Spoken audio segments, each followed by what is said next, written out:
فامیل ما کسی دیگه نیه بالاخره که رباب بسازه یا دیتار بسازه. ما که رفتم خلاص دیگه.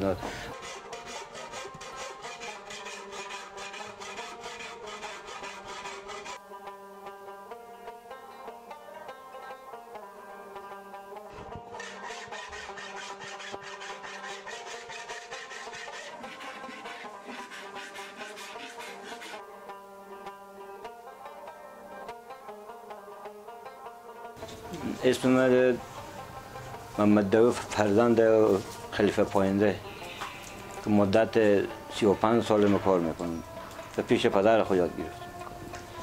فعلا هم بعد از سرما دیگه کسی نیه، چون که فامیل ما کسی دیگه نیه بالاخره که رباب بسازه یا دیتار بسازه. ما که رفتم خلاص دیگه. ولی بابام همین کار میکرد، از بابام پدرم میراث، از پدرم برای من میراث. از ما دیگه نمام که دیگه یاد گرفتم، چون که کس قدر نمیکنه، نه دولت قدر میکنه، هیچ کس قدر نمیکنه دیگه. ما همین چند سرخوشحال میدیم. قبلا که ما تنها بودیم، پدرم خودم ما تنها بودیم. حال خلیفه کریمی هست، غلام نبی هست، چند تا دیگه بدیا هستن. بالاخره میسازن، خوب میسازن، اینا خوب میسازن. مال فلان خوب شدم. قبلا که بود کسی نبود.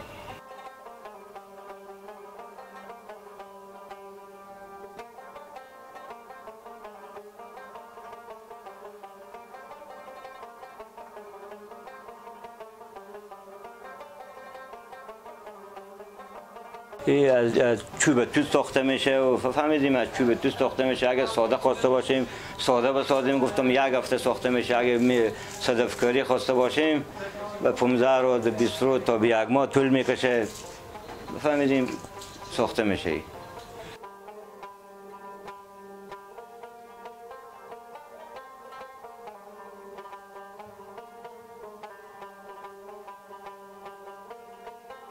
مردم شوق دارن که بخرن، کاروبار مردم خرابه. قبلا که بود چند سال پیش خیلی خوب بود، ولی حال کاروبار مردم که ما که خرابه، پول نیه، مردم همه میارن بگیر بفروش. خیلی چیز همینا که از خارج میان یک دوتا میان بخوام میخرم میبرم، همین دیگه فلان مزه نداره. والله کار از خارج که میایم اینجا بقام دیدنی میایم سوقتی هم خود خیار رباب یا دوتاره خود خو میبرم، ولی اونجا خیلی قدر داره و ارزش داره. اونجا خیلی گرون هم هست.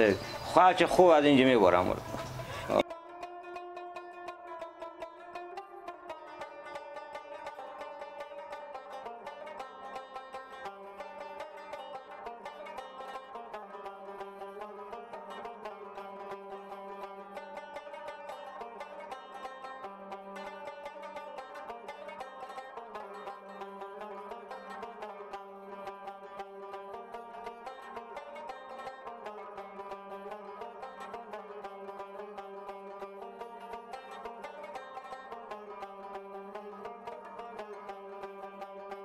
دولت که هیچی، با خدا همی 6 سال میشه همی رئیس شده ارتباط فرهنگ. من ندیدم که بیای از من بپرسه که تم یک هنرمندی، تو چه کار میکنی، چه کار نمیکنی، چی مشکلات داری. هیچی. دولت هم هیچی به قصه نیه. دولت اصلا به قصه هنر بخینی. اگه دوست باشم طرفدار منه، اگه نباشم هیچی. به قصه هنر بخینیه. خدا خوشحال نی، من قسم میخوریم که هیچی، چون که دولت ما قدر نمیکنه. مردم هم بیچاره ضعیف هم چی قدر کنه مردم. کل دولت ما رسیدگی کنه و ما کمک کنه و ما بگه که هیچی اصلا به قصه ما نیه بخی دولت.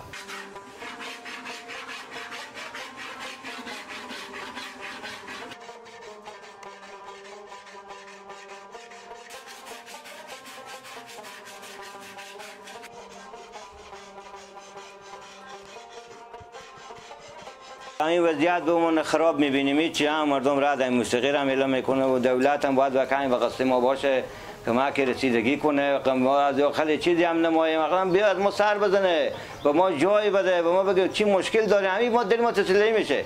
با خدا اگه میگم رئیس اعتراض فرهنگ 6 سال میشه، به همین چوکی بشیشه بگیم بیا میدی یک دفعه تو بگفتی چه کار میکنی نمیکنی، اجتماع قدر کنیم دیگه. چی رقم ما برای دی کار بریم؟ هیچ چی به قصد ما نیه. ما هم هیچی، ما هم سر خوشحال میدیم تا روزی که ما روز ما پرش بریم برای کار خود.